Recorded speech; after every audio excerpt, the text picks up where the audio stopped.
نماز کے بارے میں حکم ہے کہ جب آپ اسے شروع کریں تو آپ کا جسم بھی مسجد میں ہو، دل بھی مسجد میں ہو، اور آپ کو نماز ہی کا خیال ہو۔ لیکن ایسے ہوتا بہت کم ہے۔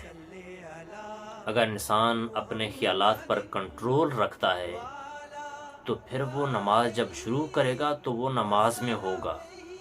جتنی دیر تک وہ نماز میں ہے اتنی دیر تک اس کا خیال کہیں بھی نہیں بھٹکے گا۔ لیکن ایسے لوگ بہت کم ہوتے ہیں۔ اکثر و بیشتر لوگوں کا خیال بھٹکتا ہے، دائیں بائیں ہو جاتا ہے۔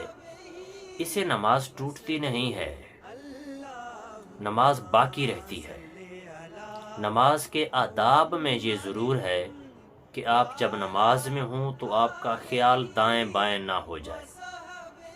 کچھ چیزیں ایسی ہوتی ہیں آج کل جو اس دور میں خصوصاً ہیں جس سے انسان کا خیال دائیں بائیں بھٹک جاتا ہے۔ ان میں سے ایک آج کل عام چیز جو ہے وہ موبائل فون ہے۔ اکثر و بیشتر لوگوں کے پاس ہوتا ہے، مسجد میں آتے ہیں تب بھی وہ جیب میں ہوتا ہے، اور اس کو بند کرنا، سائلنٹ پر لگانا کئی لوگ بھول جاتے ہیں۔